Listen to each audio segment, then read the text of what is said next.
growing up, there were some things that I was told, some things that I believed that I later found out weren't true. One of the things I was told whenever I was young was that if you eat, that you have to wait at least an hour to go swimming, otherwise you weren't allowed to swim. Another thing I was told, an urban legend, was that if I swallowed a piece of gum, it would stay in me for 7 years. Anyone else told this? Here's another one I was told, I believed, I thought it was true, was that if I crossed my eyes for too long, that I would permanently become cross-eyed. You ever met anybody cross-eyed? Say, hey, what happened? He said, when I was a kid, it was just too long. Just kept them cross-eyed. I was told that if you're at the beach and you get stung by a jellyfish, that you just pee on it. And then all of a sudden, it takes all the sting away. Not true, not true, not true. And these aren't just things that we learn as children. As you get older, there's things that you're told that you believe that just aren't true. I have a friend who lost a lot of money because he believed that this Nigerian banker just needed him to send a little bit of money and then he was going to repay all of this money back. Did you know that there are some smart things, or some smart Christians that believe some dumb things as well? There are some smart Christians that believe dumb things about the Bible. Things that they've been told, things they've heard, things that they've believed, but after a closer examination, you realize that's really not in the Bible. You know, like God helps those that helps themselves. You know, here's another one that I want to expose today. Have you ever heard this, or maybe you've said this to somebody else, or maybe somebody's told this to you? Have you ever had anybody tell you before that God won't give you more than you can handle? God won't give you more than you can handle.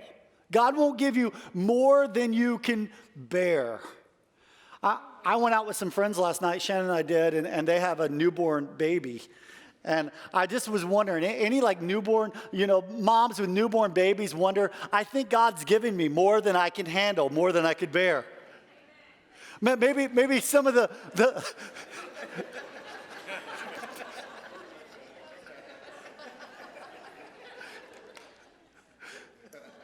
if you need support, we are here for you today. We've got you covered. Maybe stepmoms, stepdads, ever feel like God's given you more than you can handle, more than you can bear? Maybe you have a boss at work, and you think, I think God has given me more than I can handle, more than I could bear. Or maybe some of you business owners, or some of you that are managers and supervisors, when you think about that one employee, you're like, I think God has given me more than I can handle, more than I can bear. Have you ever had more month left over than money? You get to the end of the month, there's just not enough money to stretch all the way through, and you're looking at your finances, you're looking at your bills, you're looking at your bank account, and you feel the financial pressure, and you think, I think I have more than I can handle, more than I can bear. And here's the truth. God will give you more than you can handle. God will at times give you more than you can bear on your own. I say, where did this thought come from? Well, it came from 1 Corinthians chapter 10 and verse 13. And let's read the verse. It says, the temptations in your life are no different from what others experience. And God is what, church? God is faithful. You can be sure that God is faithful. He's a faithful God. He will not allow what's the next word, church? The temptations to be more than you can stand. He won't allow temptation to be more than you can handle, more than you can bear. When you are tempted, He will show you a way out so you can endure. And most of the time when it comes to temptation in our life, the way out is our feet. It's walking away from the circumstance, walking away from the temptation, walking away from what could be this challenge, this addiction, this temptation that you have that's in your life. But God says, I won't give you more temptation, but oftentimes He will give you more than you can handle, more than you can bear on your own. Now, we're in this series today that we're just starting again called Jesus, Hope for Humanity. And here at Crosspoint this year, we've taken the book of John and we're doing a series through the entire book of John. So we're breaking it up like Netflix chapters. We just finished our At the Movie series. By the way, we had 120 first-time guest connection cards filled out through the month of July. Can we just celebrate? And many of you have just started coming since At the Movies. Welcome to Crosspoint, man. We honor you. We're so glad you guys are here. So we just finished our At the Movie series. Now we're going back into Jesus, Hope for Humanity. This is season 3, so it's kind of like Netflix, okay? You've got different seasons. So now we're picking it back up in John chapter 8. So let me just share with you previously on Jesus, Hope for Humanity. We ended this series last time, season 2, with Jesus. He was preaching, teaching. All of a sudden, they brought this woman in who they had caught in the very act of adultery. And they brought her before Jesus, and they said, listen, the law says we're supposed to stone her. And here's a woman filled with shame and guilt and anger. Where's the guy at, by the way? It's like here she is by herself, and they're setting a trap for Jesus. Because they're saying the law says we're supposed to stone her. And Jesus, you're called the friend of sinners. So which is it? What are you going to do, Jesus? And Jesus says, he that has no sin, cast the first stone. And they all quietly walk away. And then Jesus looks at this woman. And this is the game-changing encounter this woman had with Jesus that day. He looked at her and said something she'll never forget. He said, where are all your accusers? Isn't there one that condemns you? And then Jesus looked at her and he said, neither do I condemn you. Go and sin no more. And as Jesus is there, all of a sudden, right after that, people started gathering around Jesus. And this crowd developed. And Jesus began to preach another message. He started a new series.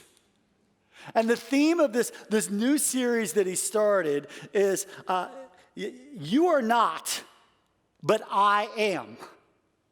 That's if I was going to title the message today, that's what I would title the message. This is the theme that Jesus is speaking. John chapter 8, you're not. You don't have what it takes, but I am. There's 7 I am statements through the book of John, and I want to look at one of those I am statements today. John chapter 8, Jesus said this. He launched on this new series. He said, I am the light of the world. Jesus said, I am the light. Now I want to start with those first 2 words, I am. Because here's what's going on in this time frame in John chapter 8. They're right in the middle of the Feast of the Tabernacles.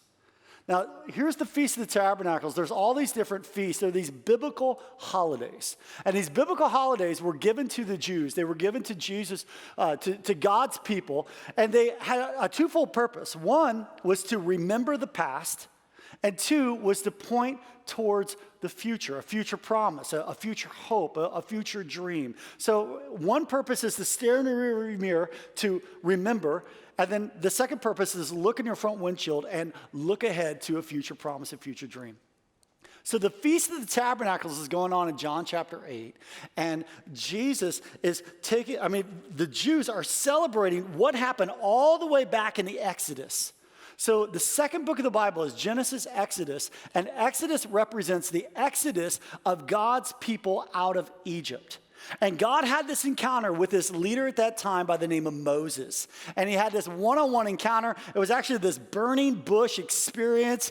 Moses took off his shoes. He was standing on holy ground. He was meeting with God. And God said, I want you to go to Egypt. I want you to go to Pharaoh. And my people are in bondage. They've cried out for help. And I want you to go to Pharaoh and tell him, let my people go.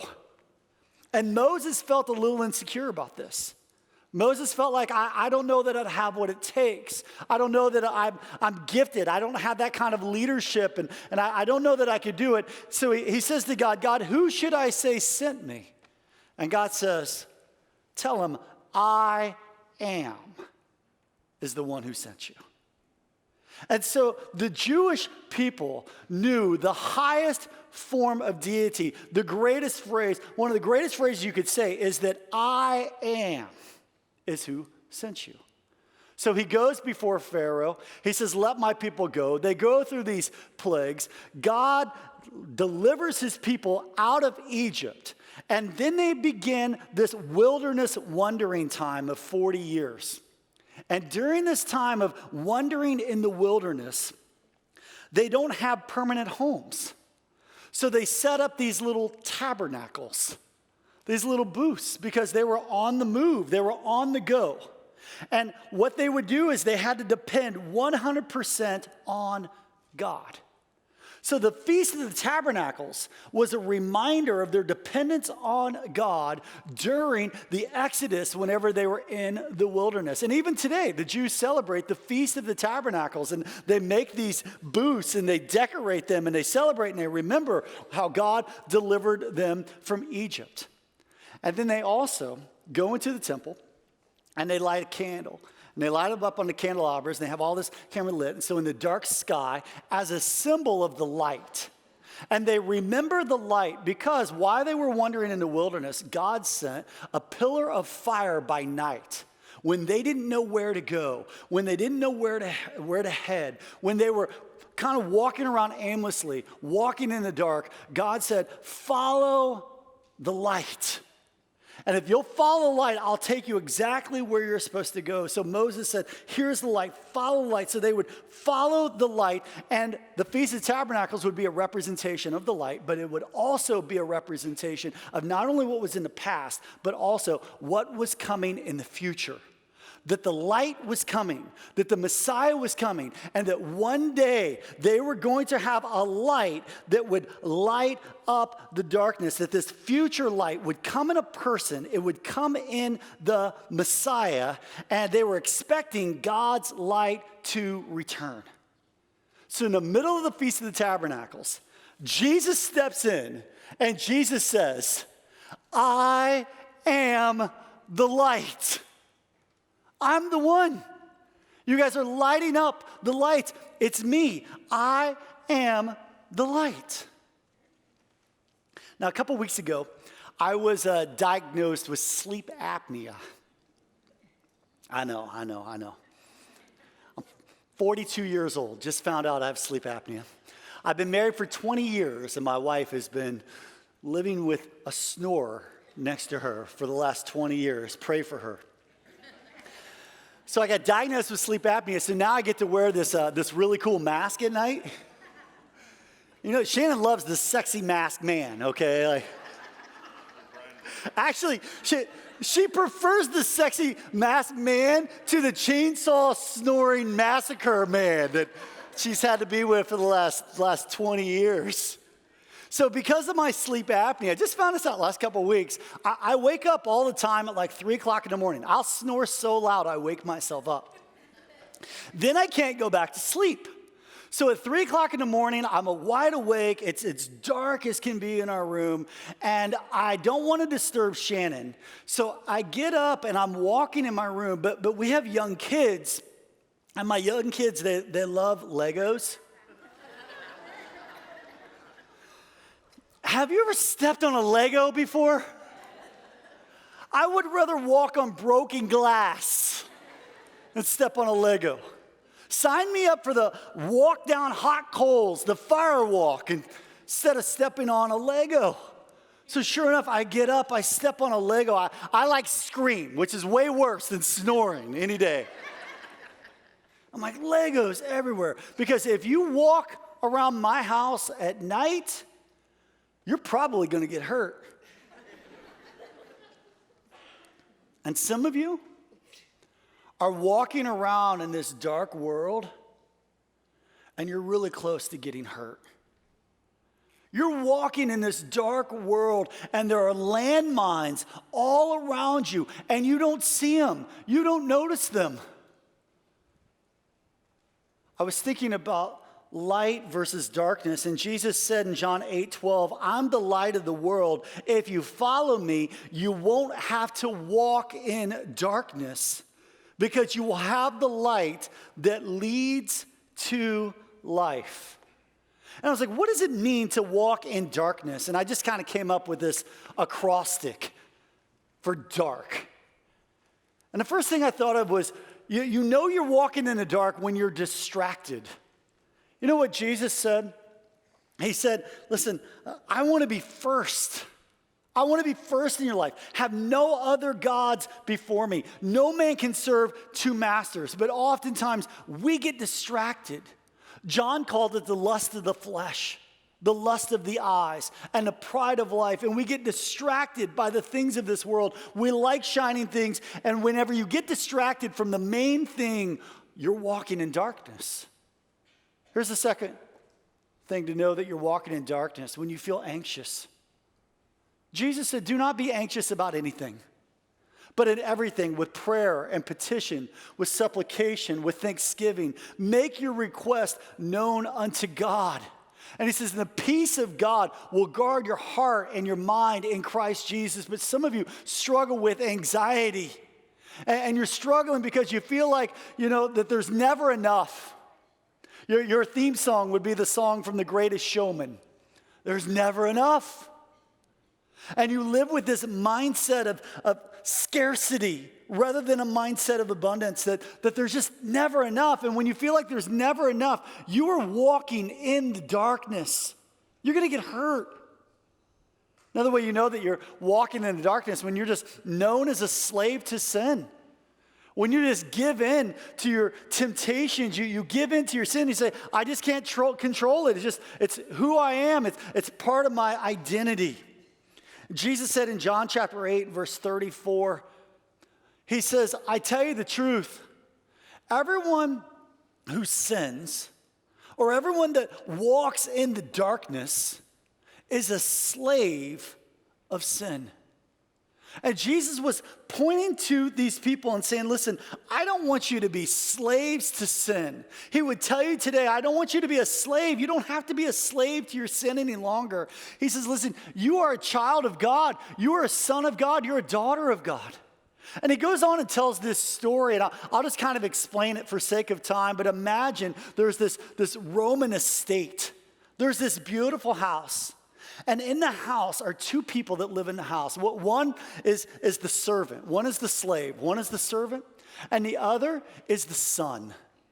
And they both look the same. They both live under the same roof. They both eat at the same table. On the outset, they all look very much alike. But their relationship to the head of the house is very much different. Because the slave, the servant, lives in fear. That if he doesn't perform, that if she doesn't perform, that if she doesn't meet expectations, that he may get beaten or punished or worse, kicked out. But the son lives in the estate, understanding that he's unconditionally loved, that he's loved by the Father. Let me ask you a question today. When it comes to your walk with God, do you see yourself as a slave? Do you live in this identity of fear that I'm not enough? That God's going to kick me out because I'm not good enough? See, I want you to understand that if you're a follower of Jesus Christ, you're not a slave. Listen, you are a child of the King. He loves you unconditionally. And even though we have this sin nature and this flesh and the spirit battling against each other, he says, listen, there's nothing you could do to make me love you any more than I love you right now. And God says, there's nothing you could do to make me love you any less than I love you right now. But I love you too much to keep you where you're at right now as well. That God, he loves us with this unconditional love. John chapter 8, verse 31 and 32. Jesus said to the people who believed in him, you are truly my disciples if you remain faithful to my teachings. And then we know this verse. You can probably quote this verse. It says, and you will know the truth, and the truth will what, church? The truth will set you free. So he says, I want you to know the truth. I am the truth. I am the life. And I want you to follow me. I am the light. Whenever you're walking in this dark world, whenever you're wondering, whenever you're a slave to your own sin, follow the light. I am the light. Do you ever go to Costco? Anybody ever go? You ever go to Costco on Saturdays? Some of you avoid Costco on Saturdays of all days. I love going to Costco on Saturdays. You know why? You get free samples. I love the free samples. Maybe you're in the mall. You're walking around the mall and you go by the food court. What do? They bring out a tray and they say, hey, try some free samples. I'm like, okay, I will. Thank you very much. You ever go to Krispy Kreme donuts? Did you know that if you go to Krispy Kreme donuts, they've got the hot, fresh donuts coming off the conveyor belt, baptized in the icing?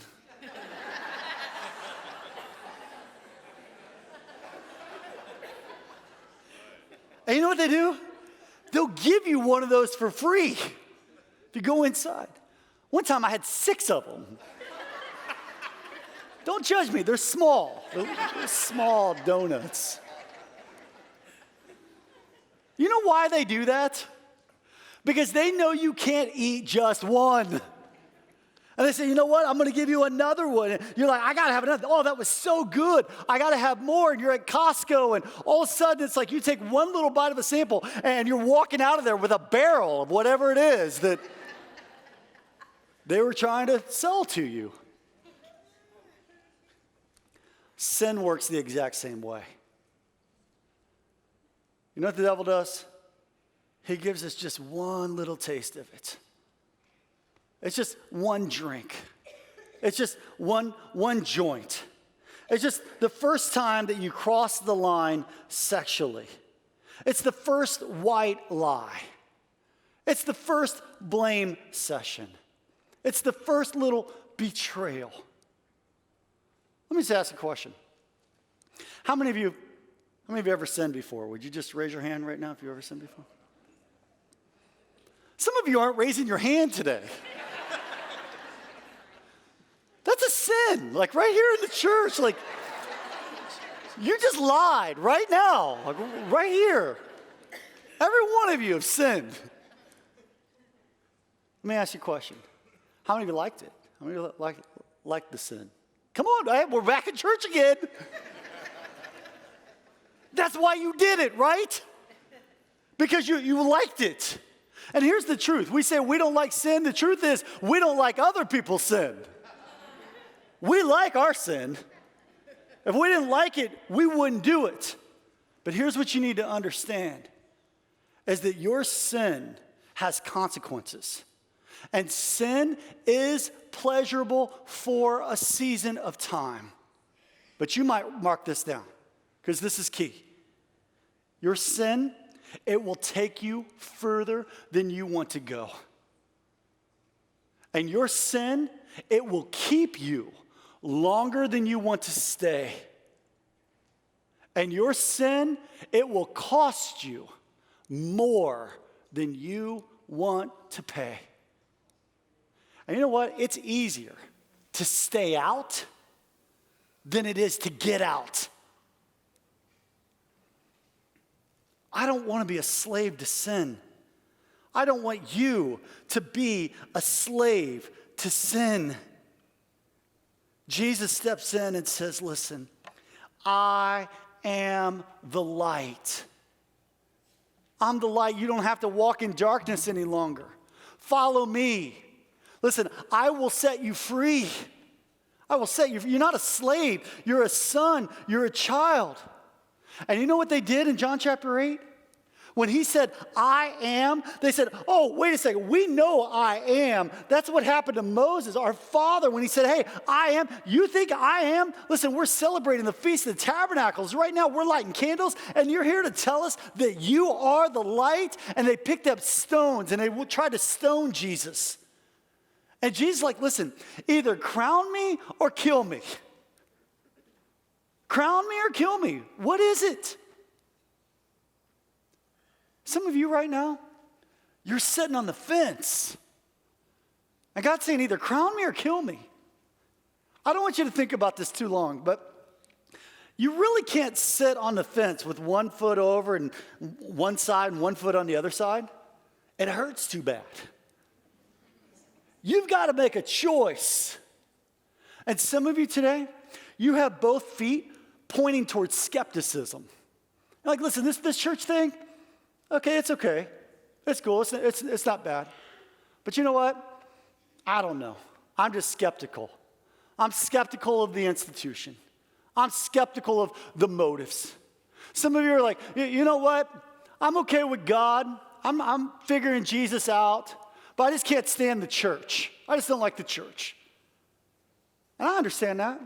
There's some things I don't like about the church either. Some say, I don't like hypocrites. I don't either.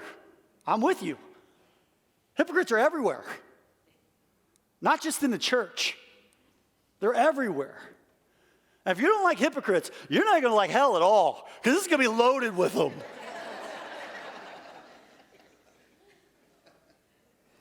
Some of you got one foot on one side and one foot on the other. And you're like, you know what? I believe the Bible. I believe doctrines. I go to church twice a month. You know, when trouble comes in my life, I kind of run to God. You can't just straddle the fence. What is it? Crown him or kill him?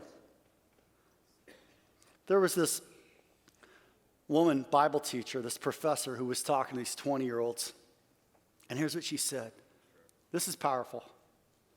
She said, the distance from the earth to the sun is 93 million miles. Think about that for a moment. The distance from the earth to the sun is 93 million miles. And she said, think of 93 million miles as being equivalent to the thickness of a single piece of paper. Then she said, the diameter of our galaxy would be equivalent to a stack of paper 310 miles high. And our galaxy, it's like a piece of lint in comparison to our whole universe. And our universe is filled with more galaxies than sand on the seashore. And Jesus said, I created all of that. And I hold it all together. With just a word spoken, Jesus created it. With just a word spoken, he holds it all together. Listen, Jesus can hold all of that together with just his little pinky. And then she looked at her class, a group of 20-year-olds. And here's what she said. Is that the kind of person that you ask into your life to be your assistant? Is that the kind of person that you say, hey, I'll call you, don't call me? Is that the kind of person that you say, hey, if you'll do this and that, then I'll do this and that? What's it going to be? Are you going to crown him? Or are you going to kill him? God will oftentimes give you more than you can handle in your own power and in your own strength. But church, God is greater than anything you're going through right now. He's greater and bigger. And maybe you're walking around in your wilderness, whatever your wilderness may be right now. I want to tell you, he is the light. And the question is, are you going to hold up the light? and declare him. Proverbs 3, 5, and 6 says, trust in the Lord with all your heart. Lean not on your own understanding. In all of your ways, acknowledge him, and he will direct your path. It's kind of like headlights, though, in your car. He doesn't show you what's a month away or 3 months away. He gives you enough light just for the next little step that's ahead. So what do? Just keep doing the next right thing. And as you obey what God tells you to do, he'll give you the next step. And as you obey, he'll give you a little bit more.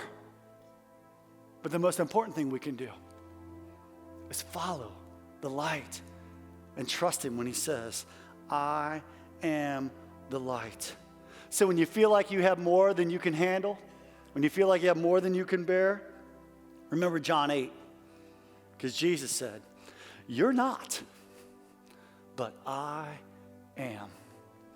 Would you bow your head and close your eyes? Maybe you're here right now and you're wandering in the wilderness. And maybe you need a moment like Moses had between you and God where you feel insecure. You feel like you're not enough. You need certainty in your life. You need something bigger than you. Maybe you feel purposeless. I'm here to tell you that God desires a relationship. He doesn't want you to be a slave to sin. He wants you to be a son. He wants to bring you and adopt you into his family so you can understand what it means to live with truth and live with light and live with freedom. Because once you know the truth will set you free. And if you've never put your faith and trust in Jesus, I believe this is your moment right now. I believe this is your time right now. God is here in this midst. He's here right now. And if you want to put your faith and trust in Jesus, you just got to pray this prayer with me. And it's more than just a prayer. Listen, this is a declaration of your heart. This is a surrender. Would you just call out his name? Just say, Dear God. He's here. Even if you haven't talked to him for a long time, just call out his name. Just say, Dear God, I'm asking you to forgive me of my sin. I am declaring you as the light. I don't want to walk in darkness any longer. In this wilderness that I'm in, I'm looking to you as my light. And today, I am declaring you the boss, the coach, and the CEO of my life. Jesus, I'm all in.